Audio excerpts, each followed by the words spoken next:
नमस्कार, आप देख रहे हो मरुधर बुलेटिन। और आज हमारे साथ नागौर जिले की ग्राम पंचायत बकरी के अंदर जो सरपंच बने हैं यहाँ से अख्तर हुसैन जी हमारे साथ हैं। तो यहाँ से नेताजी के नाम से प्रसिद्ध है इस पंचायत के अंदर, और फर्स्ट बार यहाँ से सरपंच बने हैं। तो इनसे बात करेंगे सरपंच बनने के बाद में 1 साल का जो इनका कार्यकाल पूर्ण होने जा रहा है, तो 1 साल के अंदर इनका कौन कौन से एजेंडे के ऊपर इन्होंने चुनाव लड़ा इस पंचायत के अंदर, कौन सी बड़ी समस्या थी इनके सामने, और कौन कौन से काम अभी पंचायत के अंदर चल रहे हैं और प्रस्तावित काम कौन से जो कराएंगे। तो साहब, चैनल के अंदर स्वागत है आपका। Thank you sir. तो सर साहब, जैसे आप सरपंच बने, जब जनता के बीच में गए, आप कौन कौन से मुद्दे थे जो जनता के बीच में लेके गए, आप अभी तक उनको पूरा किया? सर, मेरे गांव में सबसे जो बड़ी समस्या थी, विकट समस्या थी, वो इस गांव में साफ़ सफाई की थी। नालियाँ साफ़ नहीं रहती थी, डटी पड़ी रहती थी। गांव में कचरा, जगह जगह कचरा, रोड पर कचरा था। बाहर से कोई भी आदमी आता, रोड पर कचरे के ढेर पड़े रहते थे। उन ढेरों से गांव का जो सौंदर्यकरण का जो मामला है, सुंदरता का जो मामला है, वो धूमिल हो रहा था। और मेरा गाँव एक पर्यटक गाँव है। हमारी शीतला माता का मंदिर है यहाँ पर। आसपास के क्षेत्र से काफ़ी लोग, और आसपास के क्षेत्र से ही नहीं, अजमेर, कोटा, बीकानेर, वहाँ तक के लोग यहाँ पर माता जी के दर्शन करने आते हैं। और उस कचरे के ढेर को देख करके ऐसा लगता था, मुझे अपने आप पे ऐसे शर्मिंदगी महसूस होती थी कि यार, ये मेरा गांव है और मेरा गांव साफ सफाई में एकदम शून्य है। तो अगर मुझे मौका मिल जाएगा, और मेरे गाँव वालों को भी कहा कि अगर मुझे मौका मिलेगा तो मैं इस गाँव को साफ सफाई में अव्वल दर्जे पर लाने की कोशिश करूँगा, और उसी ओर मैं अग्रसर हूँ और प्रयास करूँगा कि इन 12 महीने में बहुत साफ़ सफाई मैंने करवाई है। मैंने नहीं, हम सब गांव वालों ने, युवा साथियों ने मिल करके हमारे साफ़ सफाई के लिए किया है, और भी हम इस पे कार्य करते रहेंगे। तो जैसे पिछली सरकार थी, तो भारत स्वच्छ मिशन के तहत यहाँ पे स्वच्छता अभियान के काफ़ी बजट दिया था सरकार ने, और ODF हुआ था पूरा भारत देश। तो कहीं न कहीं हमने जैसे सर्वे किया तो राजस्थान का पहला जिला बीकानेर ODF हुआ। लेकिन जब ग्राउंड के ऊपर गए तो ग्राउंड रिपोर्ट पे वो 0 था, क्योंकि वहाँ पे सिर्फ ऊपर अधिकारियों का दबाव था, सरपंचों का मानना था कि हमारे ऊपर दबाव आया, उसके चलते हमने ये ODF की ग्राम पंचायत है।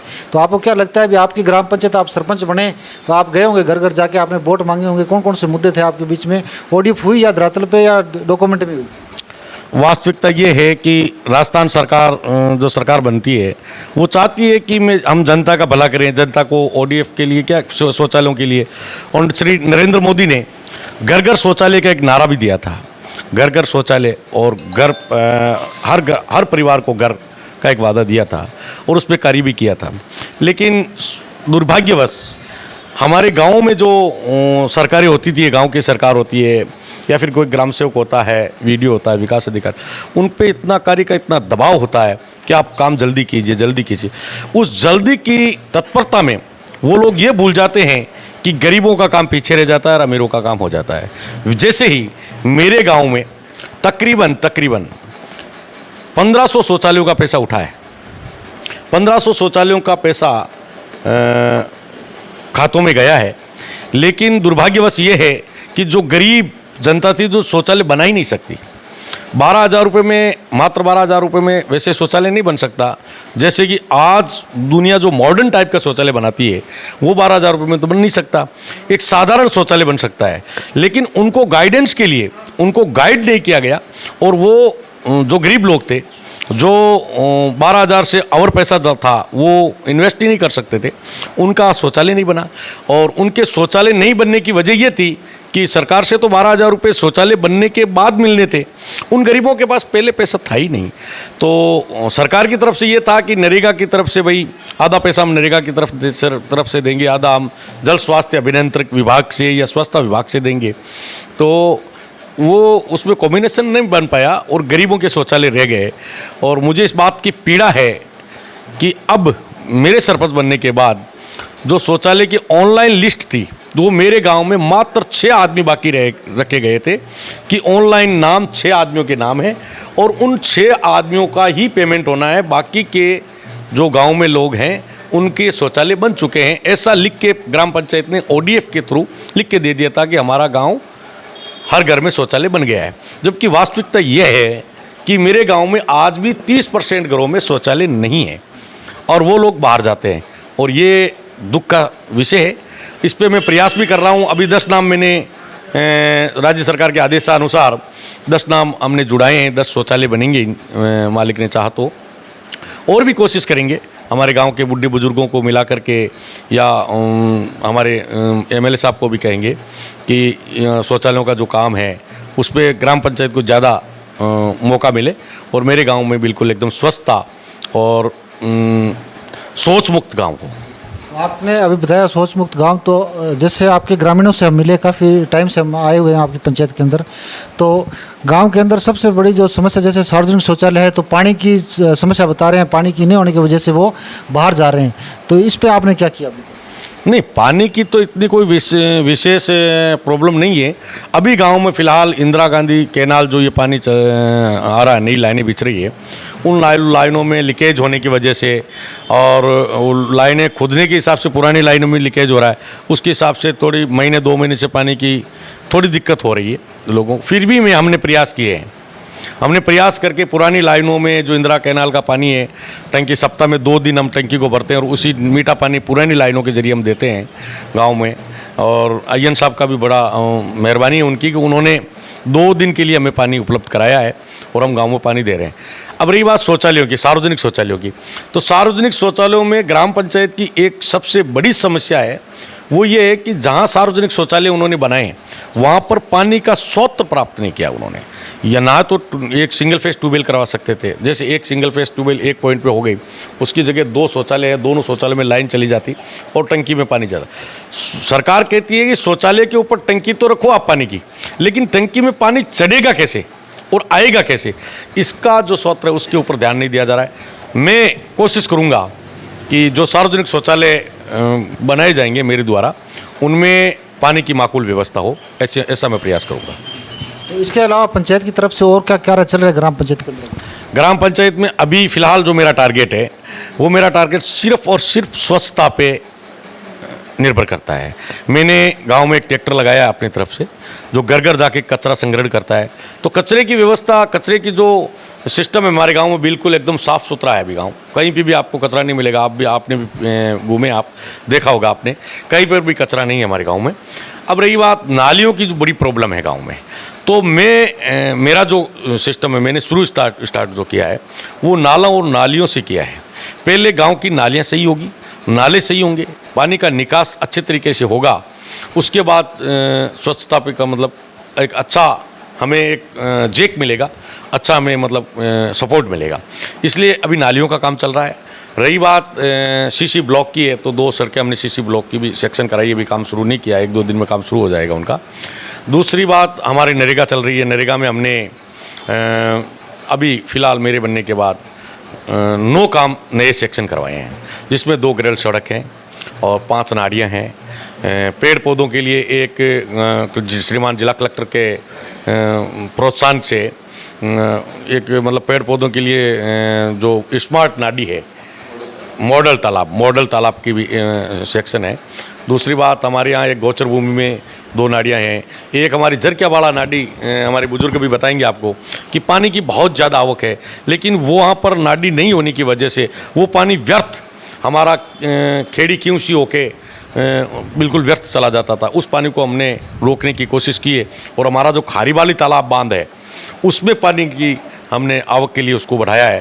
तो वो नाली भरने के बाद वो हमारा पानी है वो खारीवाली में जाएगा, उससे जल स्तर गाँव का बढ़ेगा। ये जो सबसे बड़ा बांध है आपके पूरे नागौर जिले का, तो इसके ऊपर आपका मतलब अभी तक कभी एक्शन नहीं हुआ? इसके अंदर हमने देखा पानी के आने के लिए जो रास्ता है वो भी बंद पड़ा है, सारी सुविधा नहीं हो रही, तो इस पर आपने क्या किया? मैंने जो बकरी बांध है, नागौर जिले का सबसे बड़ा बांध है, उसमें प्रशासन को मैंने जीते मैंने अवगत कराया कि इस पर जो कैचमेंट एरिया उसमें अतिक्रमण हो रहे हैं। उन अतिक्रमणों की मैंने श्रीमान जिला कलेक्टर महोदय को भी कॉपी दी है, एसडीएम साहब को दी है, इरिगेशन डिपार्टमेंट अय्यन साहब शिवकरण जी उनको भी दी है हमने, हमारे तहसीलदार जी यहाँ पे मदन लाल जी परमार उनको भी हमने दिया है कि भाई ये जो हमारे आबादी में तो वो आता नहीं है, रेवेन्यू में आता है, तो हमने उनको कहा है कि भाई इस कैचमेंट एरिया में जो अतिक्रमण होंगे और उस अतिक्रमण की वजह से अगर बांध भरा जाएगा और अगर कोई जनहानि होती है तो उसके लिए बहुत बड़ी हानि होगी, इसलिए इनके अतिक्रमणों को भी हटाया जाए। और इसकी जो नहर है, मुख्य स्रोत है जो पानी आने का, जो ये नदी चलती है माधवा से, हमारे यहाँ बुजुर्गों का कहना है कि नंदी माधव चाली है, तो मतलब ये जो पानी है ये शुरू स्टार्टिंग माधवा से होता है और माधवा से ये पानी हमारे यहाँ आता है। तो ये जो नहर है हमारे बनाई गई है नदी को रोक करके, एक पहले नदी बहती थी, उस नदी को रोक करके एक नहर नुमा एक नदी बनाई है। उसकी साफ़ सफाई हमेशा होती रहती है इरिगेशन डिपार्टमेंट से, लेकिन दुर्भाग्यवश अब की बार इसकी सफाई नहीं हुई है। हमने लिख के भी दिया है श्रीमान अय्यन महोदय को कि भाई इसके नरेगा सेक्शन के लिए आप लिखिए इरिगेशन डिपार्टमेंट द्वारा, और नरेगा लेबर हम लगाएंगे और इसकी साफ़ सफाई कराओ, लेकिन उन्होंने शायद लिख के दिया है, अब तक अभी तक उनकी सेक्शन नहीं आई है। अगर स्वीकृति आ जाएगी तो जल्दी वो काम शुरू कराएंगे।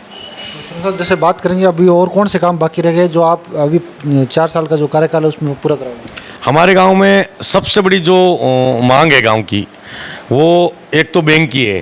तो बैंक के हमारे डायरेक्टर साहब अभी दिल्ली गए थे हम, श्रीमान मान सिंह जी कनिश्रिया हमारे पूर्व विधायक, और हम गए थे तो फाइनेंस मिनिस्टर सीतारमण जी से हमारी मुलाकात हुई थी। तो उन्होंने एक चिट्ठी भी निकाली थी पीएनबी डायरेक्टर को कि बकरी की लोकेशन देखी जाए। बीकानेर से हमारे जो डायरेक्टर है पीएनबी के, वो आए भी थे, उन्होंने विजिट किए, वो देख के गए हैं, और संपूर्ण रूप से उन्होंने आश्वस्त हमें किया है कि बहुत जल्द यहाँ पे पीएनबी बैंक खुलेगी। बैंक खुल जाती है तो हमारे गांव में एक अच्छा मतलब मिलेगा, अच्छा गांव वालों को एक चीज़ सुविधा मिलेगी। बैंक की हमारे यहाँ बहुत प्रॉब्लम है।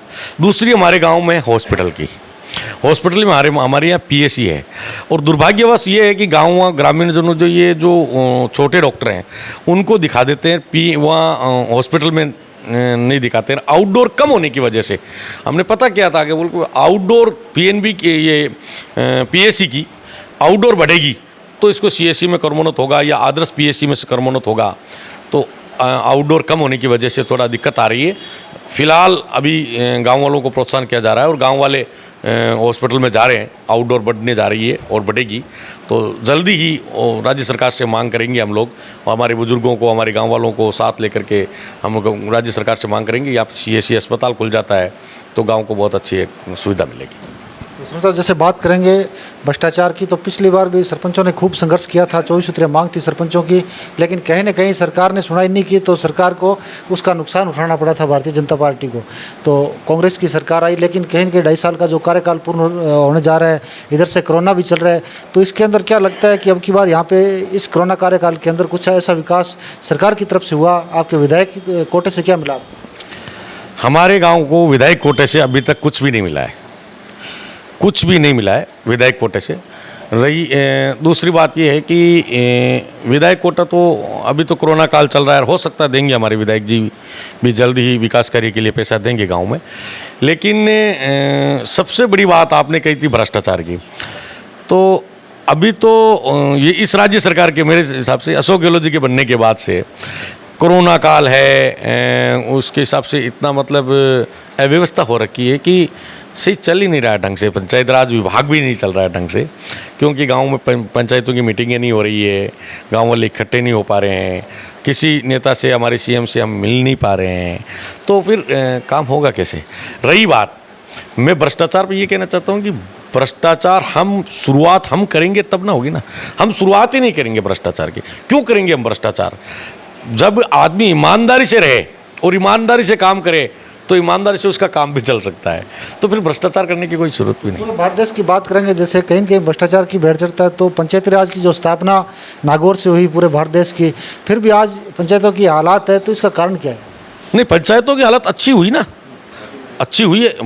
एक समय था 2010 से पहले तो पंचायतों के पास बजट नहीं हुआ करता था। 2005 में ये नरेगा 8 से नरेगा का कर्मोन्नत चालू हुआ, उससे पहले तो बजट भी नहीं था पंचायत। अब तो पंचायतों के पास खूब बजट आता है, एसएफसी का पैसा आता है, टीएफसी का पैसा आता है, 14 वित्त आयोग का पैसा आता है, अभी 15 वित्त आयोग, श्रीमान नरेंद्र मोदी ने 15 वित्त आयोग लगवा दिया, 15 वित्त आयोग का पैसा आता है। पैसे की, विकास कार्यों की कोई कमी नहीं है। आदमी ईमानदारी से काम कराए तो कोई कमी नहीं। जैसे कोरोना काल के अंदर आपकी क्या भूमिका रही? जैसे कोरोना काल था, दो जो लहर आई, उसके अंदर आपकी क्या भूमिका रही? नहीं, कोरोना काल में हमने लोगों को समझाया। हमने यहाँ पे काढ़ा, 2 बार हमने पंचायत में काढ़ा बनाया था। काढ़ा बना करके गांव वालों को घर घर जाके काढ़ा भी वितरित किया था।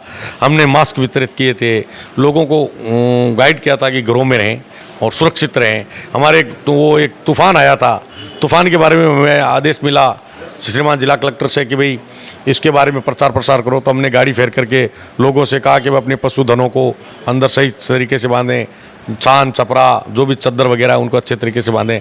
कार्य होता रहता है ये सब, और सकारात्मक कार्य होने चाहिए। जैसे अभी आपने देखा होगा तीसरी लहर की तरफ भी चल रहा है, अभी तीसरी लहर आएगी, तो इसके अंदर उसको देखते हुए आपने अभी तक क्या व्यवस्था की और क्या आपके जो यहाँ की जो जनता है उनको हमारे मीडिया के माध्यम से क्या संदेश देना चाहोगे? नहीं, तीसरी लहर के लिए मैं धन्यवाद देना चाहता हूँ गुरु नानक सेवा समिति को। हमारे यहाँ पे एक गुरुद्वारा है, गुरुद्वारे में गुरु नानक सेवा समिति ने 2 कोऑर्डिनेटर मशीनें आती हैं, वो जो मास्क, ऑक्सीजन सिलेंडर, वो व्यवस्था हमारे यहाँ गुरुद्वारे में की है। हमारे गांव में अगर ऐसा भगवान नहीं करे, ईश्वर नहीं करे, और आज तक हमारा गांव कोरोना काल में इतनी 2 बार लहर आ चुकी है, हमारे गांव में सिर्फ 1 कोरोना से मौत हुई है, मात्र 1 मौत हुई है, और बाकी कोई कोरोना काल से ज़्यादा हजन आने होने की कोई गुंजाइश नहीं है। हम यही आशा करते हैं कि ऐसा ही रहे। फिर भी अगर हमें कोई ज़रूरत पड़ती है तो हमारे 2 कोऑर्डिनेटर मशीनें हैं हमारे पास गुरुद्वारा सेवा समिति के पास, और उन्होंने कह रखा है कि पीएससी को, सीएससी को जब भी ज़रूरत पड़े या फिर गाँव में किसी आदमी को ज़रूरत पड़े घर पर, तो वो मशीनें लगेगी। और मैं भी ये कहना चाहता हूँ कि राज्य सरकार से हमें भी आदेश प्राप्त है कि अगर कोरोना में किसी भी चीज़ की वस्तु की ज़रूरत हो तो हम पंचायत फंड से भी उसको खर्च करके पीएससी में, सीएससी में दे सकते हैं। उसके लिए मैं तैयार हूँ, हमेशा तैयार रहूँगा। जैसे केंद्र सरकार, राज्य सरकार की बहुत सी योजना आती है जो जिला परिषद और पंचायत समिति में दफन हो जाती है, छोटी छोटी योजना आती है तो जनता तक नहीं पहुंच पाती। क्या आपके कार्यकाल के अंदर वो योजनाएं धरातल पर देखने को मिलेगी अब की बार? नहीं, मेरे गांव में है। मेरे गांव में अभी भी राजीव गांधी जल संचय योजना के तहत 15 हौद बनकर के यूसी चली गई है, और 40 हौद अभी चल रहे हैं राजीव गांधी जल संचय योजना के तौर अनटाइड फंड से, और 50 हौद की स्वीकृति आनी, एफएस आनी बाकी है। ऑनलाइन हो चुके हैं, एफएस आनी बाकी है। तो जिला परिषद से ही है वो, तो चल रहा है, होगा, और मालिक ने चाहा तो बहुत ज़्यादा काम होगा। तो ये थे हमारे साथ बकरी के सरपंच, और इन्होंने बताया, सरपंच साहब ने भी, इनका जो कार्यकाल है 4 साल का कार्यकाल के अंदर जो इन्होंने यहाँ पे जो जनता से वादे किए हैं वो पूरे करने की पूरी कोशिश करेंगे। और सबसे बड़ी बात ये है कि यहाँ की जो ये पंचायत है, ग्राम पंचायत, एक यहाँ पे माता का मंदिर है, शीतला माता का, जो बहुत से यहाँ पे भक्त आते हैं जो दूर दूर से आते हैं। तो इस ग्राम पंचायत को एक आदर्श ग्राम पंचायत देखने को इन्होंने बताया, 4 साल के अंदर हम आदर्श ग्राम पंचायत बनाने की कोशिश करेंगे। तो एक बार फिर इनसे हमारी मुलाकात होगी। वादे तो जनता से जाके करते हैं, लेकिन कहीं न कहीं वो पूरे नहीं कर पाते, इसलिए जनता उनको दोबारा मौका नहीं देती। तो एक बार सरपंच साहब से फिर मुलाकात होगी। इन्होंने जनता से वादा किया है और हमारे मीडिया के माध्यम से इन्होंने बताया कि 4 साल का इनका जो कार्यकाल है उसके अंदर एक आदर्श ग्राम पंचायत बनाने की कोशिश रहेगी। हमारा कैमरामैन शोकी के साथ मैं सुभाष चौधरी।